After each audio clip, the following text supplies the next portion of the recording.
How are you, Anjana? I'm really, really good. I'm so happy to be here with you. Oh, it's so nice to have you. I'm so delighted. Thank you so much for joining us this morning. Savvy says. So I'm going to give you a little intro. I probably won't be doing you any justice, to be fair. But Anjana, we've known each other, gosh, 10 plus years ago we met, I believe. And you have obviously got experience and many years of working in the professional commercial world, and you now help professionals who need assistance with their development in their roles and mentoring and well-being. So I'm going to pass it over to you, because honestly I probably have served you an injustice in just how I've just explained that. So Not, over to not you. at all, not at all. But thank you very much, Amanda. And it's always a pleasure to be with you. I was thinking about my introduction this morning, and I suddenly remembered that I had a bout of sales experience many years ago, and I absolutely loved it. And of course, running my own business means that I have to show up, and I don't like to use the word sell. Build relationships in order to do business. So my business, Power to Progress, it's very much about helping corporate leaders and professionals to step up in their careers or step out of their corporate world and do something different, which I know that we worked on together. So I have three areas of interest: coaching, organizational development, and well-being. And I really do believe that if we can work on showing up as our best self, which involves a lot of self-management, then anything is possible. Absolutely. Oh, what a nice, that's a really nice way to put it, actually. Really, really nice. I'm going to say a few hellos. So, good morning, Kate. Kate, thank you so much for being on.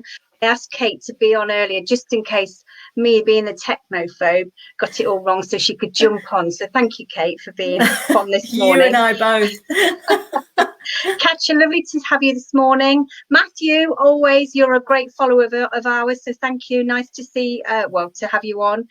And obviously, just to reflect back, we met over 10 years ago. Now, I was at property. You came along and were looking at potentially having a leadership 3-day course, and we got on really well, didn't we? And through that we got our trust involved, and you trusted me in terms of what I was going to deliver, and that's how it's all started.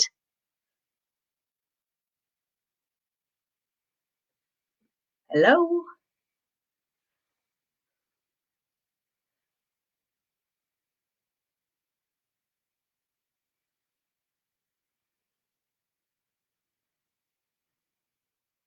Hello. Oh, I think I've lost her. Looks like I'll be on my own. I might have to wait for a few moments just to see if she can jump back on.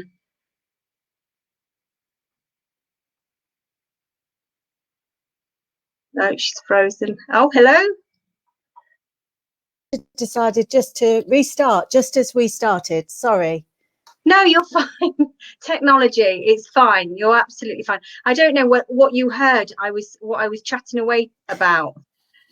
I didn't hear what you were saying about us and how we met. Oh, okay. All right.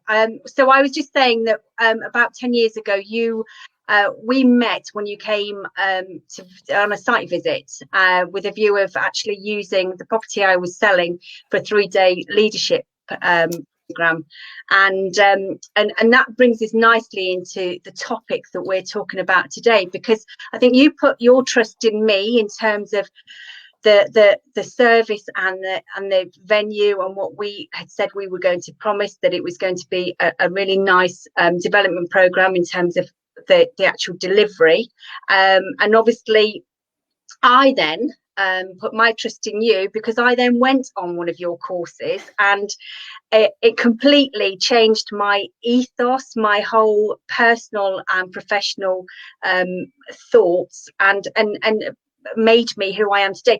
And actually, I have to say, Anjana, that I use your terms and what you taught me, even today I reflect back on everything. So it's interesting. It just brings us nicely to why it's so important building trust for the repeat business and you know, going forward. So in what would you say is quite important in terms of the selling process then for you personally? Yeah, I mean, trust is something that sits in the center of everything I do in my work, and even in the first meeting when we are talking about business. And I think it's all about relationships. You know, relationships just sit in the middle. And if we can build those trusting relationships, one, it makes it so much more fun. And two, it doesn't feel like sales at all. That's, you know, so I think it's all about those developing those relationships for me, and really showing up as your authentic self. That's it. Yeah. And it's about authenticity, isn't it? I mean, the thing with trust, you can't absolutely, you can't capsulize it. You can't, it's not something that can be seen. It's very transparent, and you can't offer lip service. You can't flower it up. It's really important to actually offer that trust, and like you say, come across as yourself, and knowledgeable and expert in your own field, and that will in turn actually really help and assist in that trust, isn't it? But it's interesting. Yeah, I mean, a lot of the work I do in trust, because you know, obviously, to be a coach, to be someone's coach or therapist, Yeah. they put a lot of trust into you. They put so much trust into you. So I guess trust and I go hand in hand in my work. And I think there's one of the workshops that we've run over the years is called Building Trust. It's called Trusted Advisor. And it's based on a book called David Meister, named Trusted Advisor. And he talks about three components. He talks about credibility, which is what you touched on. You know, coming across as you know what you're saying, you know your stuff. So that is number one, and most people are quite good at that. And you know, in that is also reliability. You know, saying what you are going to do and delivering it, like you did with the event. In fact, you surpassed all expectations. You know, which is why we've probably got such a great relationship. It was one of the best.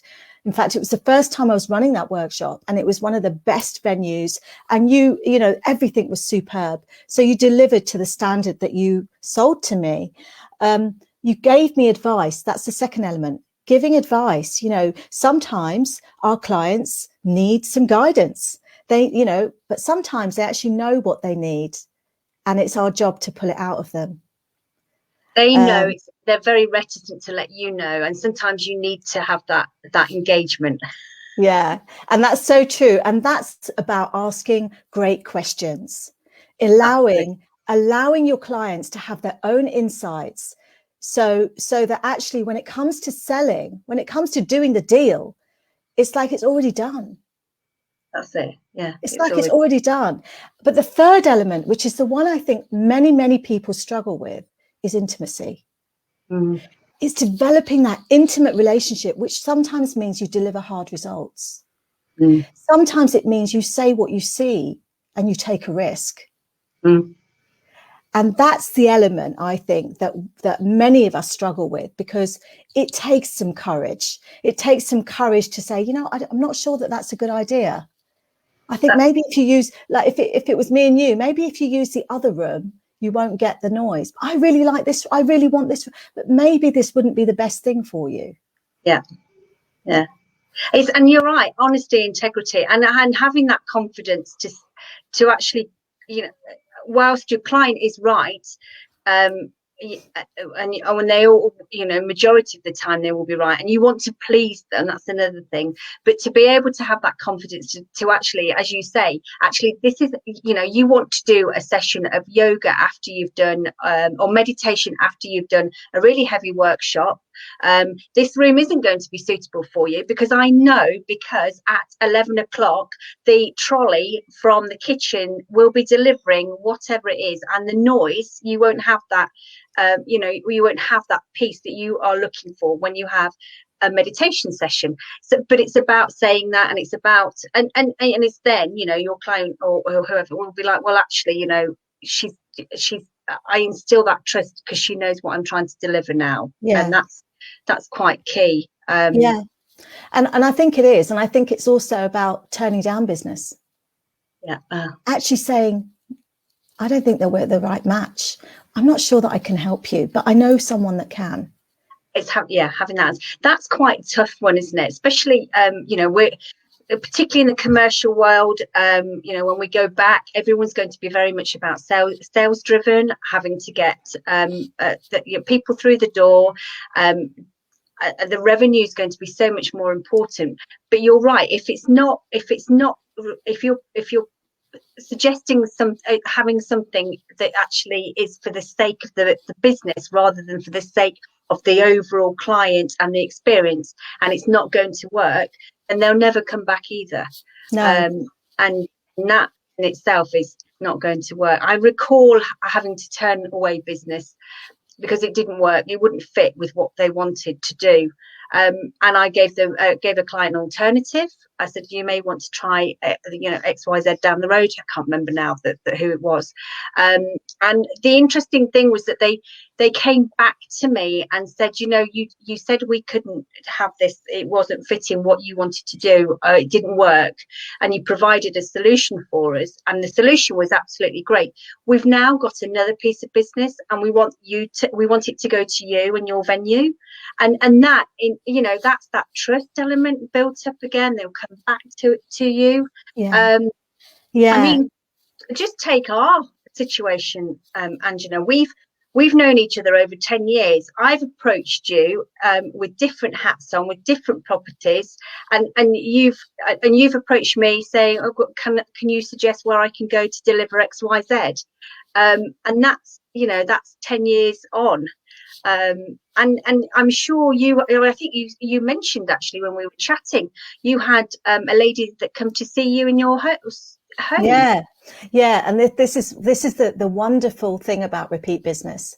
So if you've got it right in terms of developing a relationship in the first place, then that person will always remember you.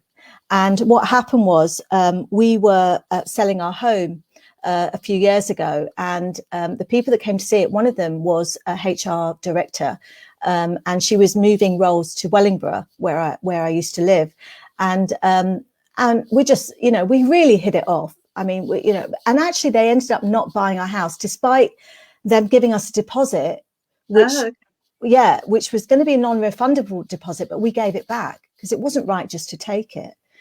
And so we did the right thing. We did the right thing by them, and it paid off because 6 months later she changed jobs, and she gave me 30 grand's worth of business in the first year.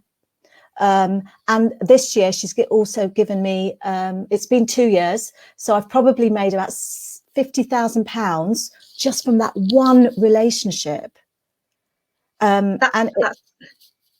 It's just says it all, doesn't it? We could go into the reams of karma now, can't we? Well, yeah, we could. Yeah. Because that could have gone very differently. Yes, yeah. It could have gone really, really differently, but she got a good feeling about me, and I got a good feeling about her. And this emotive side of trust. Yes, there's a rational side. There's the reliability. There's sending the email when you say you're going to send it, and all the rest of it. Yeah. But there's also this other piece, this emotive piece, this feeling. Can I trust this person? Can I actually bring her into my business? And will she deliver to the standard that I would hope, where people are going to turn around and say, that was fantastic? It's quite a risk. It is a risk, yeah. And like we said previously, you can't bottle it. You can't actually physically see it. So it's very difficult. And yes, we can get it wrong. I know, the gut feeling and everything else. But I just thinking of I think also being honest and open when you do get it wrong. I recall, I don't know whether I should be actually broadcasting this very large mistake I made years and years ago. It was for a client who were hosting their event at the venue I was working at, and one of the key elements was team building. And it was an external team building event, so a company. So they were going off to do a driving experience. It was all management level. It was going to be a nice piece of business. I was responsible for actually organising the team building, or booking the team building, the driving experience. And when it come down to the nitty gritty, I'd booked it the day prior and not the day of. And it was one of those. I rang the venue, the driving experience, said, I've made a mistake. You've got 15, senior management that are due to do a driving experience. It's the following day. Can you put it in the following day? No, we're full. I was like, oh my God, this was key to them actually coming to the venue, and the whole, I had to ring the client. I said, I've got a hands up. I've made an absolute error. I've put it in the wrong date. They've got no availability for the following day. I'm so sorry. I was gutted, because I was expecting her to pull it and go, forget it. What a complete idiot you are. And she's like, it's fine. Leave it with me. I'll go back to the CEO. I'll see what we can do. And she changed the whole lot and moved it the following week. Wow. And I was like, oh my God, I was so thankful. But I could have quite easily have said, oh no, it was the driving experience place, their fault, they put it in the wrong date, and I thought, no, I've got to put my hands up, and I've got to just admit that I've absolutely ballsed up here. And I think we had a really nice relationship going on, and we got some business, extra business as a result of that. So I think it is about being honest, and showing that you're human, and showing that you can make mistakes, and putting your hands up and going, actually, I have. Yeah. And that in itself builds the whole trust element as well. It just brings you closer, because none of us are perfect. None of us are perfect, although we think that we have to be driven to perfection. But actually, when we make mistakes and we're honest in that way, it just brings people closer, because it actually makes you, oh God, that person's human too. They make mistakes. And if you've already got that relationship, you see, the effort has to go into the relationship, then your customers will always be forgiving. That's it. Absolutely. Like your customer went the extra mile and changed it all. Yeah, absolutely. I'm just reading a comment. Comment. So Kate absolutely, sales is so much more fun when you're authentic, and it's so true. We just, I don't know, and having passion for what you do. I know my remit would never be to sell technology. It wouldn't work. That's probably why we went offline for a minute. Yeah, but then selling something that we have a passion and love for and believe in, I think, is just that it. Well, we're very fortunate. I think very fortunate. Well, I just think that people can see through when you're uncomfortable or when you don't believe in something. People can just see through it. We talk about, if we think about body language, tone, and words, it's actually 93% in terms of when we communicate, comes from our body language and tone. It's only 7% that comes from our words. So if we're looking a certain way, which we will if we don't believe in something, then your customers are going to see through that and not going to want to buy from you. Because if you don't like your own product, then they're certainly not going to be sold on it. No, absolutely. No, absolutely. You're right. Kate's put, oh, Amanda, we've all been there. It's the worst feeling in the world. It is the worst feeling in the world. Yeah. It was horrible, absolutely horrible. And it was years ago as well, Kate, and it's still etched in my memory, is that dreaded gut feeling of, we've made a mistake here. So Fem has said, Kate Plowright, true. I have very similar story. Always best to be honest. Fem, we need to hear that story at some point. I'd be very pleased to hear it. We can compare feelings of nauseousness, I'm sure. But it's interesting, isn't it? How how we deal with it. It's that sort of dealing with it that's the key. Yeah. Yeah. And I think, what gets in the way of trust? What gets in the way of building trust? If we think about that for a minute, and, if we think about when we haven't enjoyed being sold to, what are some of those traits that those people demonstrate that put you off? And if we think about that, it's things like when they talk too much about themselves. Yes. Yeah. When they start name dropping, it's a bit arrogant, isn't it? It's like, who cares? Yeah, he's very arrogant. But sometimes we think we need to do that in order to kind of really impress. But what it does is it kind of creates a bit of a distance when we're more interested in what we've got to say as opposed to what the other person has to say. It's the ratio, isn't it? And it's not used. Funny you should say that. I had an estate agent round, and I had a very similar situation where he actually just talked at me, and about how great they were, how fantastic the service they provided, how many properties they'd sold in a week, what they were doing for the following week, all of it. And I glazed over. I was like, and I was like, actually, you're not listening to me. And the irony of it is he never followed up with an email. So he came to visit and then didn't follow it up. I was like, I need to go and teach him some training in sales. Well, it's the small things that really impact the trust. When you don't do what you say you're going to do. Yeah. It's a really simple thing. If you say you're going to send an email that day, then do it. And the thing is, there's so many people that don't. There's so many, yeah. And if you can't do it that quickly, then say so. And be honest and say, I'm absolutely up to my eyeballs in it. I've had so many requests for proposals, whatever it may be. I will get it over to you, I promise. And then do it when you said you promise. Exactly. Yeah. It's and the other thing is pretending to listen when you're not really listening.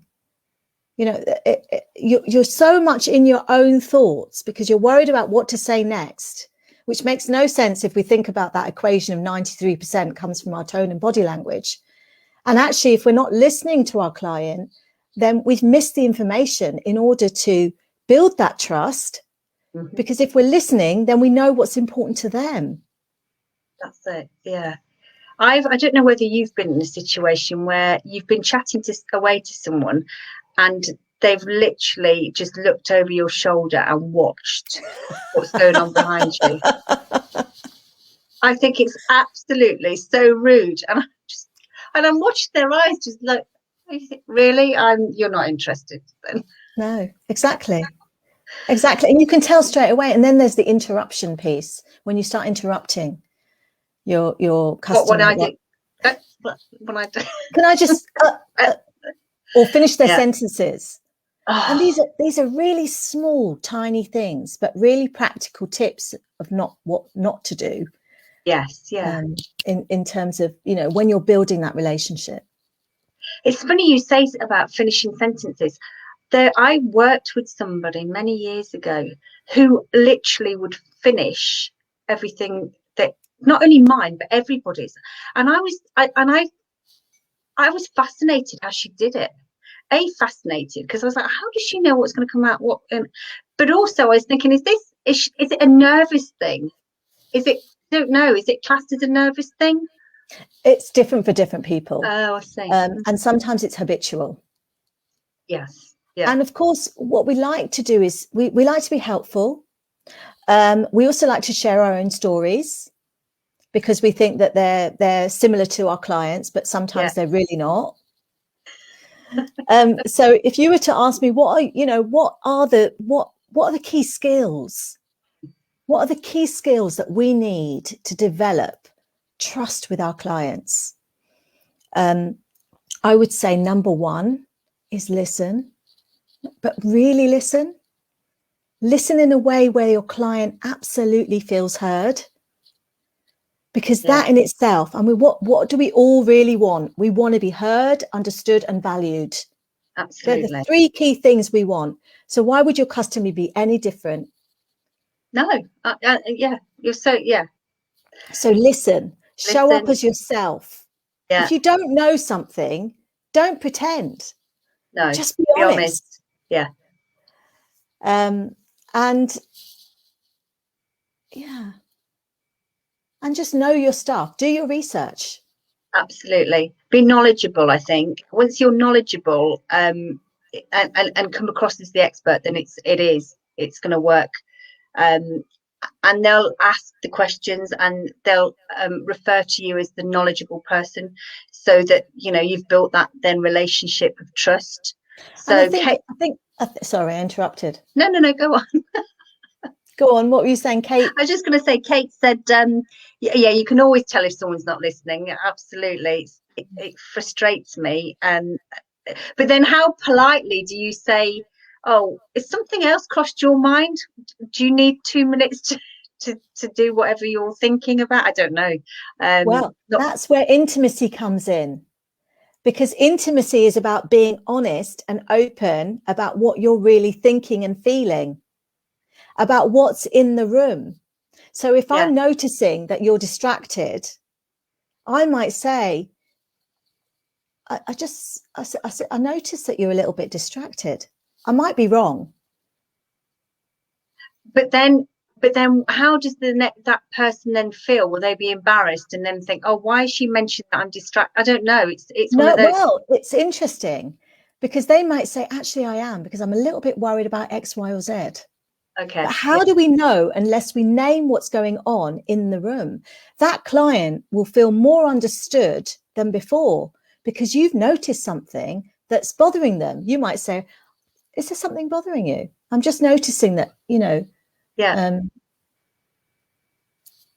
Yes, so you're right. You can ask that question, obviously politely, not do you want everything all right sort of thing. But yeah, that's a good point, because then they might then go, actually, I need to tell you that this is a little bit concerning me, and they'll then open up. And again, you're honing in and hopefully developing that, as we say, them able to trust you to actually go, actually, yeah, I am a little bit concerned about XYZ. So yeah, and I think that's right, and that's why I think sales and coaching are so similar, because it's about asking great questions. It's about developing empathy. It's about solving problems together. Absolutely. And when we can get into that dance, the client is so much more open about what's really going on. But it takes a bit of courage. Yes. It takes a bit of courage. And I've got courage. So trust without courage, without a bit of risk, is like Coca-Cola without fizz. So say that again. Trust without courage is like Coca-Cola without fizz. Very good. The two go hand in hand. They do. You've got to take a bit of a risk. Absolutely. If you want trust, you've got to take a bit of risk. Now, there's a commercial benefit to developing trust, as well as having much more fun and connecting with people. So it's not just fluffy. This is important stuff. And the thing is, as we've proven, and I'm sure everyone with this morning has got evidence of that building of trust will take you through years and years and years of business. So it's I mean, some of my oldest clients have been with me since I started, 13 years. Wow, so that's brilliant, isn't it? Really. And they just refer me on, so it just makes life so much easier as well, and so much more fun. And when you've been referred, the work's been done. That's it. The trust has already been implemented, because it wouldn't be a referral unless this person had trust in you in the first instance. So yeah, absolutely. God. So I can't believe it's nearly 10 o'clock. We've just chatted away. It's been absolutely lovely chatting away to you, and it's just like really nice. It is really lovely chat. And any key takeaways before we go? Yeah, I think we need to be really quick, but I think one of the key things is develop your relationship with yourself. If you trust yourself, your clients will trust you automatically, because you will be grounded and formidable in what you're saying. Brilliant. Oh, thank you so much. Very Thank nice you. to see everybody. Thank you so much for joining us this morning. Hope you all have a wonderful weekend, and we'll see you next week. Thank you Thanks for having again. me. Thanks. Take care. Bye. Bye.